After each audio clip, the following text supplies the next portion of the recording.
Hi friends.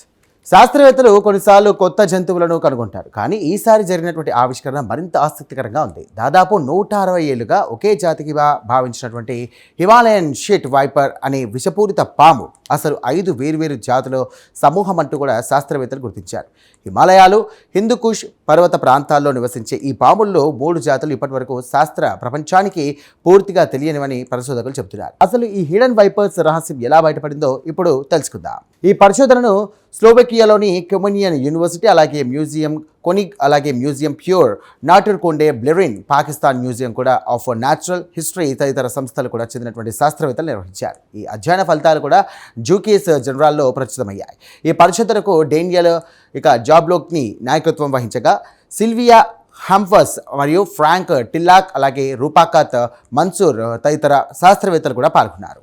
ఈ పామును మొదటిసారిగా 1864లో శాస్త్రవేత్తలు గుర్తించారు. అప్పటి నుండి కూడా హిమాలయన్ షీట్ వైపర్ అనేది ఒక జాతిగా భావిస్తూ వచ్చారు. అయితే తాజా పరిశోధనలో భాగంగా DNA విశ్లేషణ, అస్థిపంజర నిర్మాణం, శరీర లక్షణాలు, నివాస ప్రాంతాల ఆధారంగా మళ్ళీ పరిశీలించగా ఇది ఒకే జాతికి కాదని తేలింది. మొత్తం 5 వేర్వేరు పరిణామ శాఖలకు చెందినటువంటి పాములంటూ కూడా పరిశోధకులు గుర్తించారు. ఈ ఆవిష్కరణలో భాగంగా అత్యంత కీలక పాత్ర పోషించింది పాత మ్యూజియం నమూనాలు. 19వ శతాబ్దం 20వ శతాబ్దం ప్రారంభంలో సేకరించినటువంటి పాముల నమూనాల నుండి DNAను సేకరించి విశ్లేషించారు. వాటిలో అసలు హిమాలయన్ షీట్ వైపర్కు చెందినటువంటి తొలి నమూనా కూడా ఉంది. దీంతో ఏది అసలు జాతి, ఏవి కొత్త జాతులు అనే సందేహాలకు స్పష్టత లభించింది.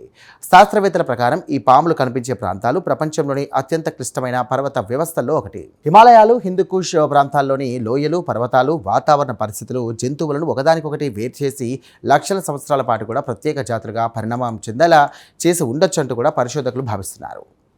ఇక ఈ షీట్ వైపర్లు ఆ ప్రాంతాల్లోని ఆహార గొలుసులను, కీలకంగా వేటగాళ్ళు, చిన్న జంతువుల జనాభాను నియంత్రించడంలో ఇవి ముఖ్య పాత్ర పోషిస్తాయి. అయితే ఇన్నాళ్ళు వీటిపై చాలా తక్కువ పరిశోధనలు జరగడంతో వాటి అసలు వైవిధ్యం శాస్త్రవేత్తలకు తెలియలేదంటూ కూడా పరిశోధకులు చెబుతున్నారు.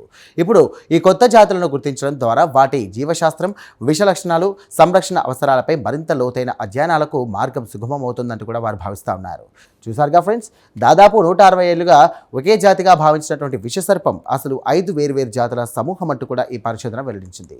ముఖ్యంగా ప్రపంచంలో ఇంకా పూర్తిగా అన్వేషించని ప్రాంతాల్లో ఎన్నో జీవజాతులు దాగి ఉండొచ్చు అంటూ కూడా ఈ ఆవిష్కరణ మరోసారి గుర్తు చేస్తోంది. అలాగే పాత మ్యూజియం నమూనాలు కూడా నేటి ఆధునిక సాంకేతికతతో కొత్త రహస్యాలను బయటపెట్టగలవంటూ కూడా శాస్త్రవేత్తలు చెప్తున్నారు. భవిష్యత్తులో హిమాలయాలు, హిందూకుష్ ప్రాంతాల్లో మరిన్ని పరిశోధనలు జరిగితే గనక ఇంకా తెలియని జీవజాతులు వెలుగులోకి వచ్చే అవకాశం ఉందంటూ నిపుణులు భావిస్తున్నారు. ఇక ఈ ప్రత్యేక కథనంపై మీ అభిప్రాయాలను కామెంట్ ద్వారా తెలియజేయండి. వీడియో నచ్చితే కనుక లైక్ చేయండి, వెంటనే మా ఛానల్ను సబ్స్క్రైబ్ చేసుకోండి. Thank you.